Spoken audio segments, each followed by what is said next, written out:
In this article, we're going to look at using OneFuse naming with Terraform. Here I have a simple Terraform config that consumes the OneFuse Terraform provider. We have the definitions for how to connect to the OneFuse appliance. And then we have a data source for looking up a OneFuse naming policy that we want to consume. Below that, we have the OneFuse resource name, or in this case for naming, and I've just called it machine. But the resource within Terraform is going to take the output of the data source to get the ID for the policy that we want to consume. And then it's going to pass in what we refer to as template properties, which are basically inputs that we're going to send into the naming module that'll replace the variables based on the placeholders.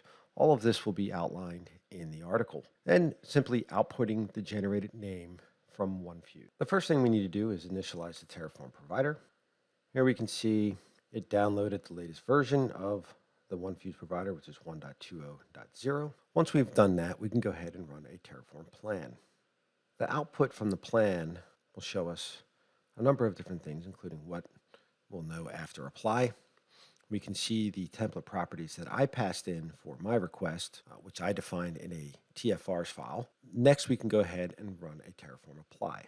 Once the apply is finished, we'll see the output as hostname. You'll see here that this took 34 seconds to apply. That's because in my OneFuse naming policy, I'm validating to make sure this name is unique against VRA 7, VRA 8, as well as DNS. If we flip over to OneFuse and we go to naming and scroll down to our managed names, I'm simply going to click refresh and we'll see our new name that was generated. Here is the name I was given. This is the policy that I chose.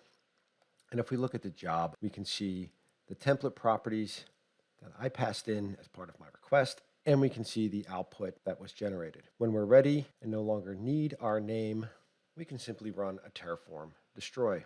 Once destroyed, if we go back into OneFuse, go back to look at our managed names, refresh, we'll see that that name is no longer in use. And in this article, we're going to cover how to set up and use this Terraform configuration with OneFuse to generate a name.